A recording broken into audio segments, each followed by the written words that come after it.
the bone, yeah, in the body of the vertebra, I told you that the vein in the anterior part of the spine, of the body of the spine, is the weakest point of the body, and so if we can apply more extra load on it, this is the first part of the spine that can be damaged as a compression fracture.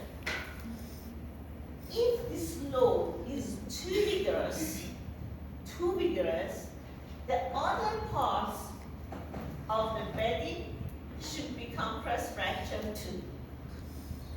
In this situation, if you take a lateral view X-ray of the patients, you cannot see the wedge shape of the vertebra. Which is the shape of the vertebra in this situation in the X-ray? What is your idea? Complete compression fracture of the body will be happen. And what is the view of the X-ray in this condition?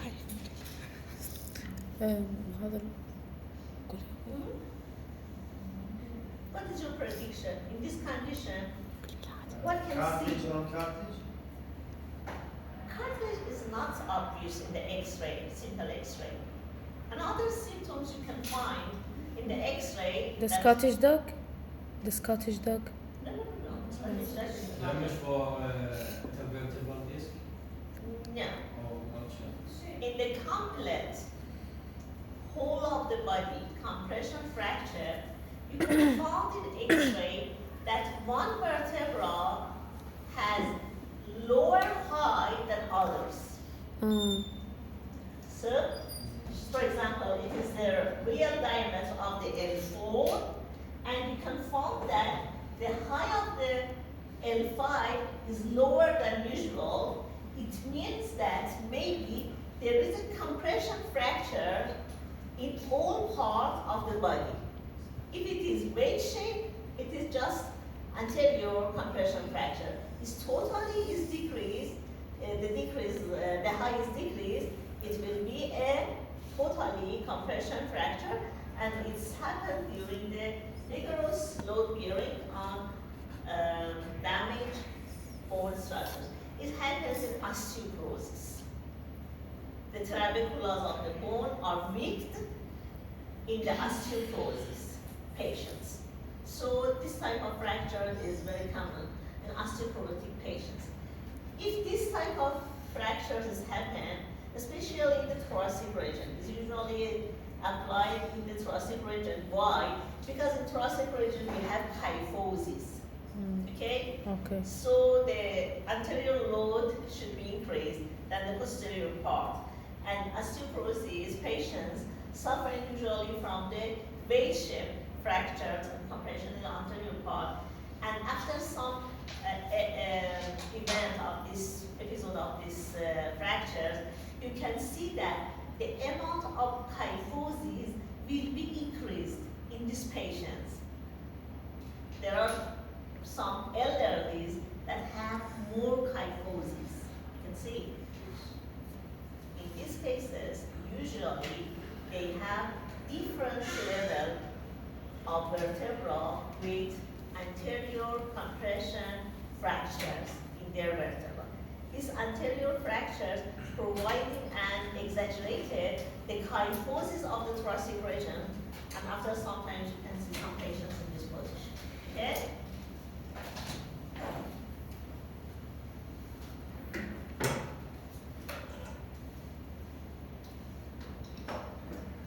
There is too many vertebrae in the spinal column, and now we are going to talk about the kinematics, study of movements in this region. For this manner, we should study a motion unit as a unit of mobility in the vertebral column. Motion unit in the vertebral column is described as two closed vertebrae and their connecting soft tissues. Two near or close vertebrae and all together. This motion unit consists of two different structures. Bony structures that consist of body of anterior posterior pillar of the upper vertebra, anterior pillar and posterior pillar of lower vertebra. It is bony structures of component of the motion unit. And how about the soft tissue? the connecting cartilage. structure. What is the name of this green line? Fibrous cartilage. Cartilage is related to plateau, superior and inferior. What is the name of this green soft tissue? Which ligament? Posterior Longitudinal ligament? longitudinal ligament. Yes, it is anterior longitudinal ligament. Okay? Okay. It is a soft tissue in the anterior part of the bodies that connecting them one by one. Okay? Okay. How about this? What is the name of Intervertebral. intervertebral disc? Consists of two parts.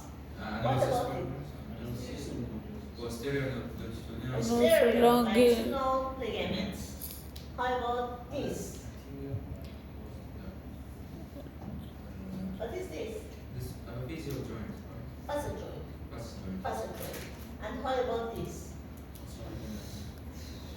No, but we don't know which ligament. Which ligaments? Capsular ligaments. Capsular. Because you know that the facet joints is a synovial joint. Yes. What is the definition of synovial joints? Means joint which have a lot of movement or mobility. No, the better definition. A lot of movement is not enough. Better definition. Because maybe the scapulothoracic has a lot of movement, but it is not a synovial joint. What is the exact definition of synovial joint? Have synovial fluid. Yes. Synovial Yes, joint. and capsules. Mm. And capsules. So, in this real synovial joint, we have synovial fluid and Capsular. covered by the capsule, and usually on the capsules we have capsular ligaments. It shows us the capsular ligaments. How about this? What is the name of this? Spinous process. No, it's not a spinal Oh. process. The exact posterior to the facet joint. Superior lamina. Lamina. What is this structure? What is this? Interlaminar ligament. Interlaminar ligament or something. We have not interlaminar ligament. What is the name of the ligament that's connecting two laminas together? What is the name of it? Which is have yellow color. Yeah, it is yellow. لوشكا. No, لا it's مو very cervical. Why the color is yellow? You know? because the elastin. Elastin. Because the elastin is yellow. What is the characteristics of elastin? Decrease the flexibility and increase the stability or لا. More flexibility. Mm. Elastin is a structure that has more elasticity or flexibility in our body, and this ligament has more elastic structure in our body. For this manner, it is full amount of elastin, and so the color of it is yellow, and behavior of the elastic is like to the spring. Because your answer, I have to explain more and in detail for deep understanding of the elastic properties. Lava. Yeah. The Google is knowledge, Yes. everything. So, the name of this ligament is ligamentum flavum. flavum. And come back to the concept of Elastin. elasticity. I'm so happy that you know that elastic properties is one of the tissue properties of tissues in our body. And as mentioned before, the ligamentum flavum has full of elastin, and so it has two flexibility, And elasticity. and it's like as a spring. What is this characteristics? What is the characteristics of a spring during the application of load? It is a kinetic concept. So when overstretched, it's regained to its normal shape without any permanent deformation. Yes. And another characteristics is that immediately, as soon as possible that you apply the load, it should be length or elongate. And if you off the load, immediately it come back to the original length. It's very specific characteristics that it acts as a spring. It's in contrast with viscoelasticity, that is time-dependent properties. No. Okay, come back to the elastic. So, flow here should be, has the two elasticity properties that its reason should be explained by me later in the next slides for you. Why it is essential that ligament of flow has two elasticity properties. Okay, after flow, there is another ligament here. What is the name of it? Interspinous. Interspinous. Connecting to spinous process. And finally, we reach to these ligaments. Supraspinous. The tip of the spinous process connect by this ligament supraspinous. So it is a role that these soft tissues in combination by these two bony structures make us motion unit. From now, each kinematics and movements that we studied should be applied on this motion unit. L3 on L4, for example. C5 on C4. T10 on T11.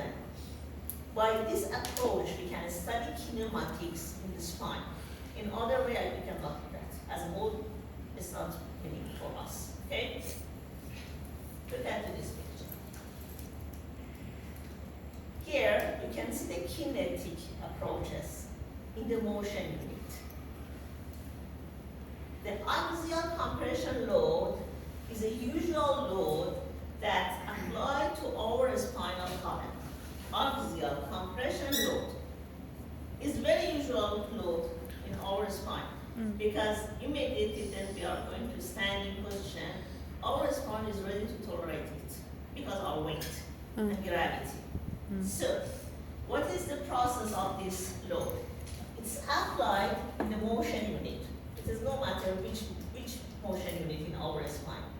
Each of them act like that. This axial compression load applied to the superior plateau of the upper vertebra and then transmitted to the lower part by the way of vertical trabecula that I explained before for you. Okay? Vertical trabecula run from the superior plateau to the inferior plateau. Okay? This force comes from the superior plateau to the inferior plateau and then reach to the spine, to the intervertebral disc. Okay? Okay. You know that the shock absorption behavior of the intervertebral disc is high.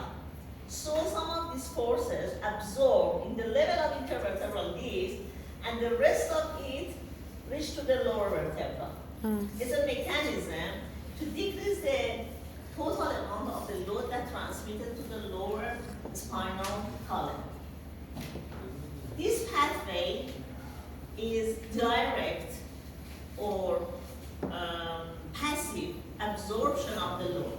It is direct because immediately or directly from superior plateau reach to the inferior plateau and inferior vertebra. And it is passive because the behavior of the intervertebral disc is a non-contractile element. It's a passive, it's not combined or consists of contractile element. So the name is direct and passive shock absorption of the applied load. Okay? What is the role of travicular here? It's the pathway. It's the way to transmit it from the upper vertebra to lower vertebra. They are the ways, like to the farm, like example. Okay. So, the axial compression load No, I mean, we explained previously that we have ascending oblique. No, I am explaining now. Mm. The sum of this axial compression load run and move from this vertical. The other part of this axial compression load run by this oblique descending and go to the other part, posterior pillar of the motion unit. Here, we can suppose a fulcrum, a lever arm system, okay? That the fulcrum is behind on this facet joints. It is the first level of the lever arm. Yes, first rank of the lever system. First scope. أخوان نوع أول. دلماج. Hello. ترجمة خوب عربي. أخوان نوع أول. هاي اللي يسموها أول شيء اللي يتوقف عليه أول وحدة مال الظهر. سنو أخوان داریم تو بدن. أنا شو قصدها؟ آره أخوان نوع أول تکیه‌گاه وسطه. هاي اللي التجوى مال اللي هي ما شاء الله كلمة ما أعرف عربي يعني الشيء اللي تمتشي عليه. أي مسند مال الأول وحدة اللي يتحركها. لا ما له دخل. الليفر ارم قوانين اخذناها بالبايوميكانيك العام كانت 3. اي كانت 3 فهي المستوى الاول الليفر ارم الاول. Yeah, we understand. Okay, so by this way, the rest of the load, axial compression load, move across this oblique trabeculus. It is a fulcrum. هاي يسموها هاي رافعة. بالضبط. Okay, go to the posterior arc and reach to the spinous process in 2 near vertebra, and this force compensate by the contraction of the paravertebral muscles in the posterior part of the spine. So, the shock absorption of this part of the load should be done by the contractions of the muscles in oblique directions of the load transmission. So the name of this mechanism is absorption in indirect and active mechanism. Indirect and active. What is this indirect? Because it's not a vertical line and it's past the oblique line. Why it is the active? Because it is the reason of the Action of the muscle. And contraction and action of the muscles in the posterior part of the body. So by 2 mechanisms, the shock absorption of axial compression load in the spinal column should be done step by step, segment by segments. And so, for example, if your weight, for example, real weight at the level of L4, L5 is 50 kilograms, the full of them is not reached to the L4, L5 because more than half of it absorbed in the superior levels and just reach 20, for example, 20 kilograms of your weight to the L4, L5. In other way, if this shock absorption not happen, the ability of the vertebra to tolerate this load is not enough, and maybe the fracture will be happened. So the mechanism of shock absorption for healthy condition of the vertebra is more important. If there is any disruption in shock absorption of the load, gradually this extra load may be destroyed the lower vertebra, and maybe it is happening in the osteoarthritis at the level of L4, L5.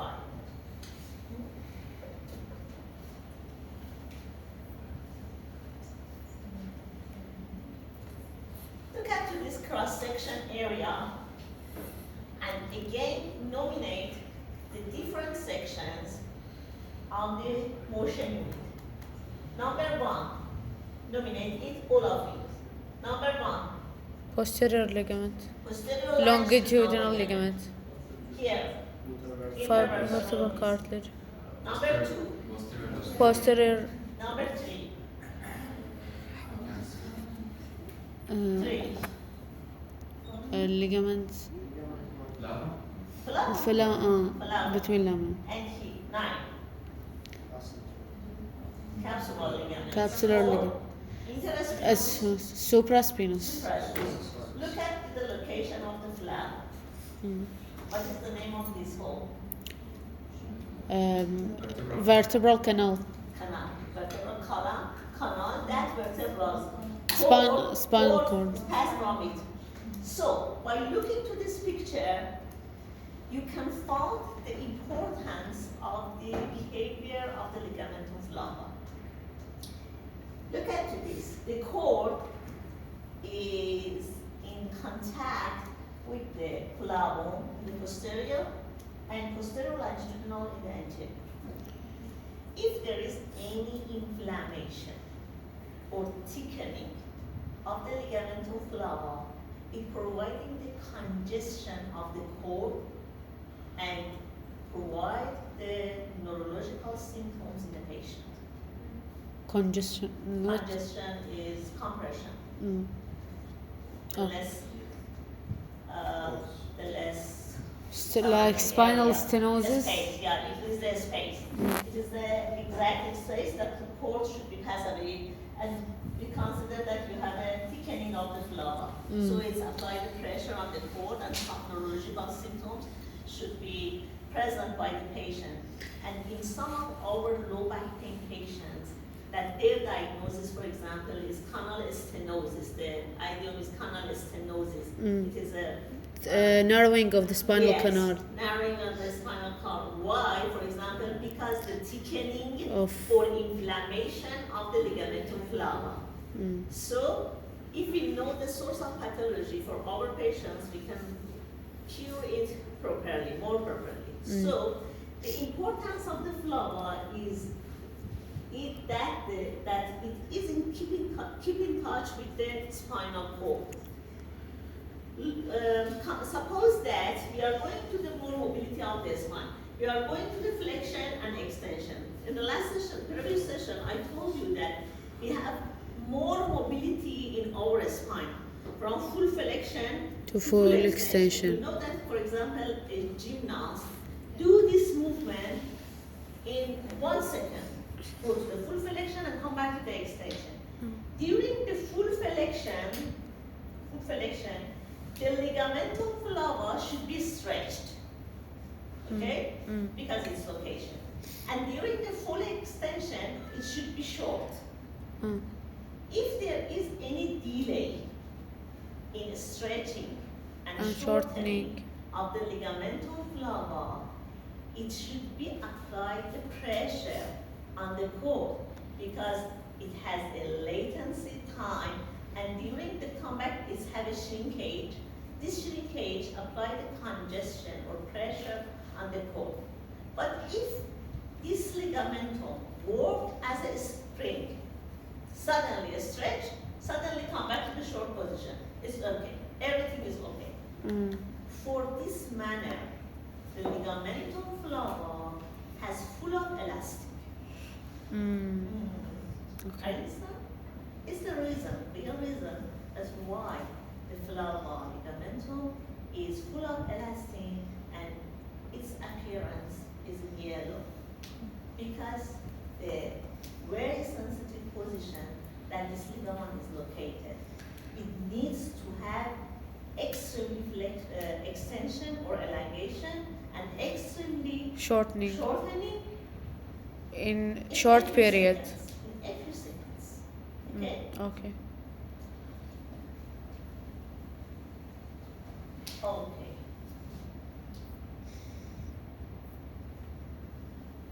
Here, we are talking about another soft tissue structures in the motion unit. This structure is intervertebral Cartilage.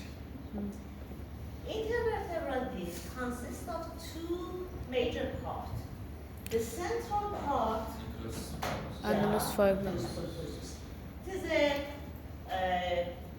like a ball, and more than 85% of it consists of water. It's Gelato. very hydrophilic. And the other part is collagen and chondroitin sulfate.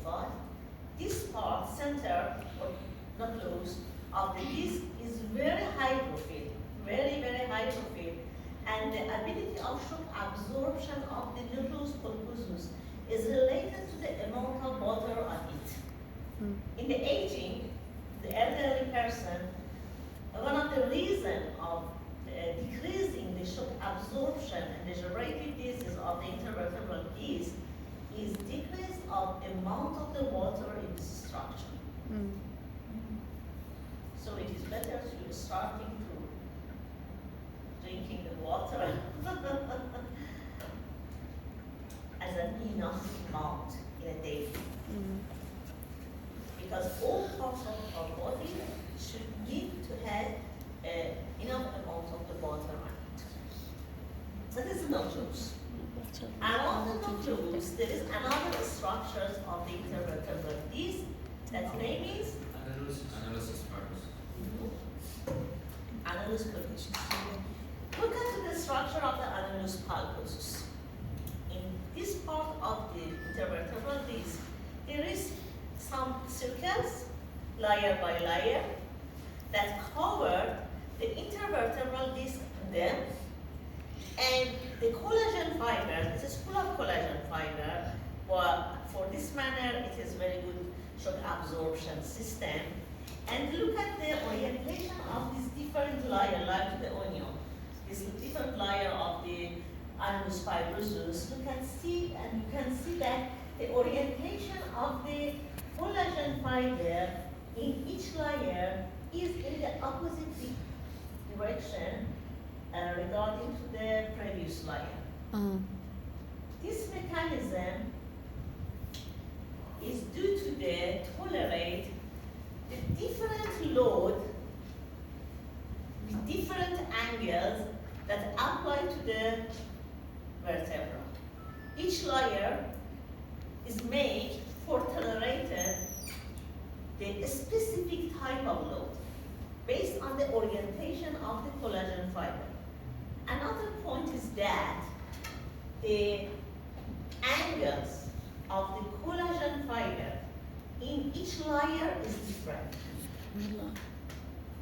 In central part, the orientation of these collagen fibers like to be horizontal.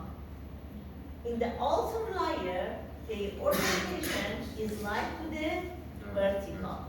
So, from the central to the periphery, we have two differences: the degree of the layer and the orientation of the layer. This mechanism providing the full support and protection for the nucleus. Okay? But unfortunately, sometimes we have applied more forces that they cannot tolerate, and herniation of the disc will be happening. Of course, it is better to say that as a whole, in our body, injury happen in two different conditions. Abnormal load to the normal structures, or normal load to the abnormal structures. Is the totally in brief, in one sentence, the mechanism of all injuries. For example, the subject is normal. For example, he is a healthy soccer, but because a very strong tag during the competition, the ACL will be ruptured. The structure is normal, but the applied force is very high, so the damage will be heavy. In other case, the structure is not normal. In osteoporotic case, you go to the standing position, the load of weight that generally it is a normal load, providing a fracture of the spine. Normal load on the abnormal structures. By these two mechanisms, all the failure in our body, musculoskeletal system will get. Okay?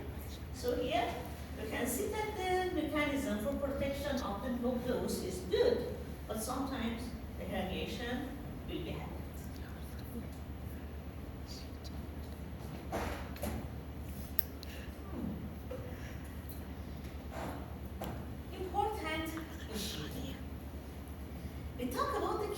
kinematics in the spinal column, mobility.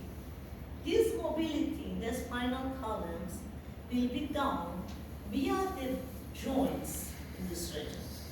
The first joint, as mentioned before, is facet joints, that they are real synovial joints between two vertebrae, okay? Left side and right side. Another joints in the spinal column is intervertebral disc. It is real joint.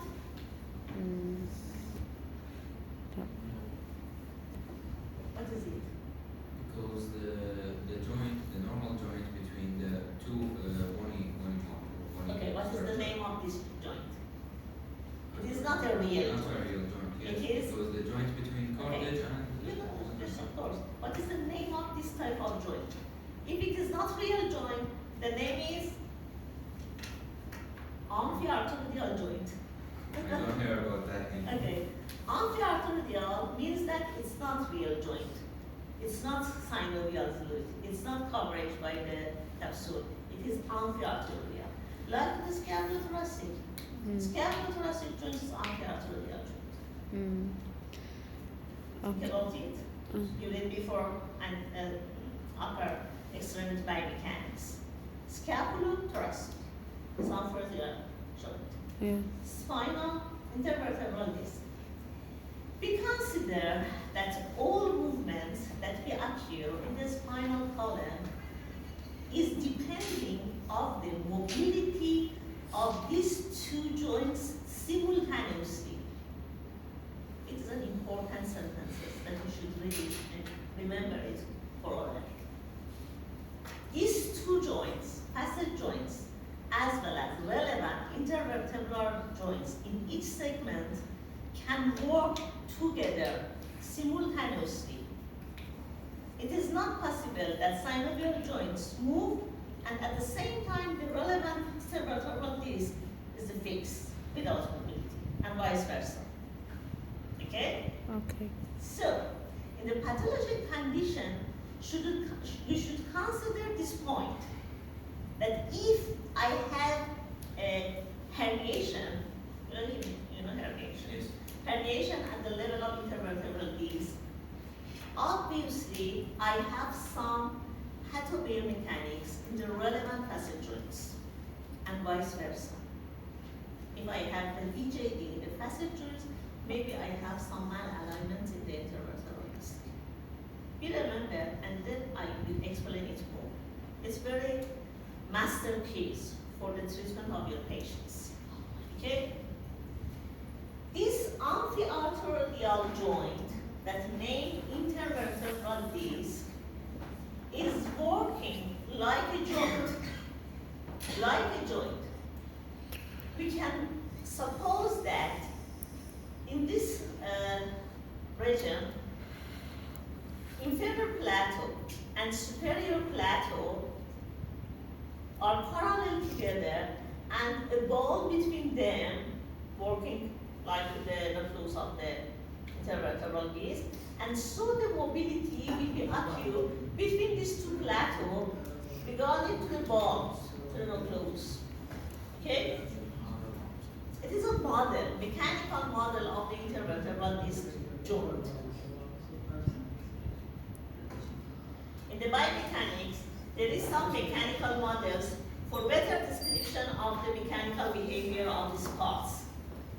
The mechanical model that can be described, the nature and behavior of the intervertebral disc joint is like that. Two vertebral plates, two parallel plates, and the ball between them. The name of this type of joints is swivel joint. Hear that? Swivel. The name of this type joint is swivel joint. For example, in the shoulder, glenohumeral, what is the type of the joint? The convex in the concave. What is the name of this joint? Ball and socket. Ball and socket. Very good. What is the name of this joint? Swivel. Swivel. Okay? In swivel joints, there is 6 degrees of freedom. 60. 6 degrees. Yeah. 6 degrees. Sometimes consider that it is a swivel joint in my body, here. Sometimes the superior plateau tilt toward forward. Its name is flexion. Tilt or rotary movement, it's like dust kinematic. Tilt toward backward. Extension. Rotation. Side bending. Okay? It's 3 degrees of freedom for the osteokinematics in this region. In other way, superior plateau, and it's better to say inferior plateau of the superior vertebra, moves toward translator movement toward anterior. What is the name of it? Sliding or gliding? Which type? Anterior. Anterior. Posterior. Mediolateral and rotation. So this arterial joint has 6 degrees of freedom and follow the mobility of the facet joints simultaneously. Okay? Here you can see the different mobility of the intervertebral disc in the body. Okay? It is very amazing characteristics, biomechanical characteristics of intervertebral disc. One of them is preload state. What is the meaning of preload state? It means that before applying the load on the intervertebral disc, the disc has a hydrostatic pressure on itself, and this hydrostatic pressure prevents extra deformation of the intervertebral disc, and so it can absorb subloaded. So you should be considered that without any load applied to the disc, the internal pressure of the nucleus is not zero. It has preload state. It's like the mechanical engineering. Look at this picture to better understand of it. At this part of this figure, here, it's the beam. It's a beam. Maybe it is consists of iron or the beton like to this beam in this roof, okay, ceiling. If we apply a load, axial load on this beam, we consider that this amount of deformation equal to F1 in the normal situation. The axial compression load applied to it, the deformation will happen in this beam, then the amount of it is equal to F1. Okay? Now, for the better resistance of this beam, the engineers established one technique that they pass nails from this beam with another texture. For example, in this structure, the main material of this beam is from the beton. You know beton? What is the meaning of beton? I don't know in Arabic. Yeah.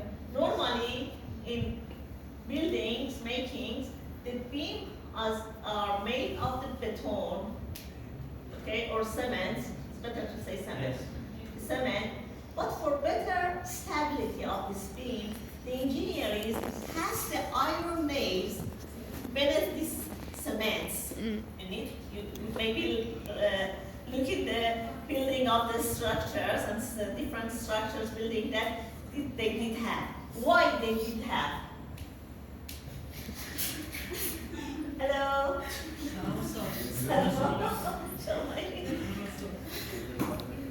Okay, so for this manner, look at this picture. After these changes in the beam, you can see that after applying the axial compression load on this beam, the deformation that happened after applying the axial compression load is diminished.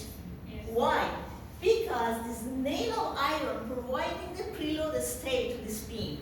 It is very important. Two different anisotropic structure close together, providing the internal pressure and characteristics of preload state to this structure, and so the formation resulting from the application of load will be decreased, and rate of the damage will be decreased. It is the nature of the intervertebral disc. In the nucleus, it happens perfect. Perfect. Look at this picture. By this mechanism, axial compression load applied to the nucleus of the intervertebral disc. Previously, I told you that some of this load directly run and reach to the lower vertebra.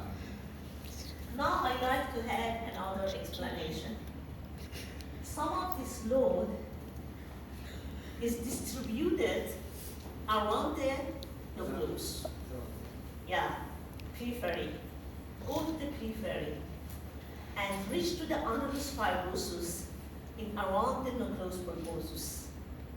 So when we apply the axial compression load and it reaches to the nucleus, due to the preload state of the nucleus, all of them is not passed and reach to the lower vertebra. Some of them distribute. Yeah, perpendicular to the original load, distributed in the periphery and absorbed. This load that absorbed in the periphery, providing the deformation in the annulus fibrosus. I show you by this. Here is annulus fibrosus, okay? Okay? Okay. When this load applied to the annulus fibrosus, what happens at the level of annulus fibrosus?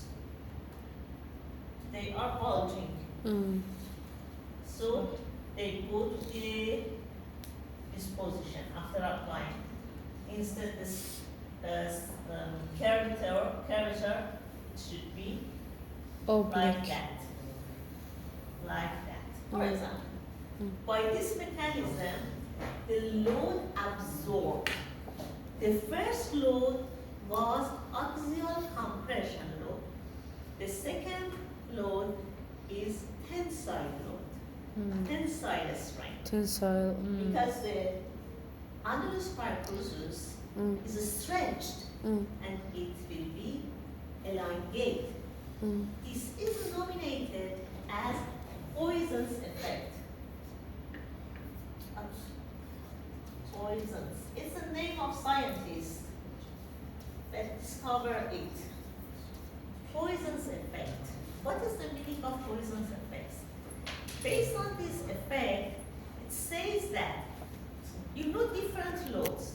Compression, tensile, maybe you know. Yes. Yes? Yes. After reading 2 credits of biomechanics, I'm sure that all of you know different types of load. Compression and tension.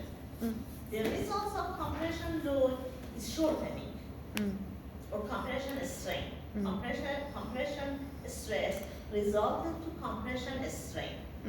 Resulted the tensile stress Elongation. elongation or tensile strain. So Poisson's effect told us that always, because always when we have compression force and also compression strain at the same time, perpendicular to them, we have tensile force and tensile strain, and vice versa. Okay. You understand? Yes. Can you explain it again? Can you explain it? Can you explain it again? Who can explain it again? Always, not sometimes. It's a rule. Always that we have compression stress as well as compression strain at the same time, perpendicular to the original load, we have tensile stress as well as tensile strain and vice versa. What is the meaning of vice versa? It means that Right. if we have Tensile tensile force. force originally and tensile strain, we have The force perpendicular, we have compression. Everybody know that? Everybody know that? If not, please explain it in Arabic for the others. شو اسمه هذا الإفكت إنه أنت من عندك شو اسمه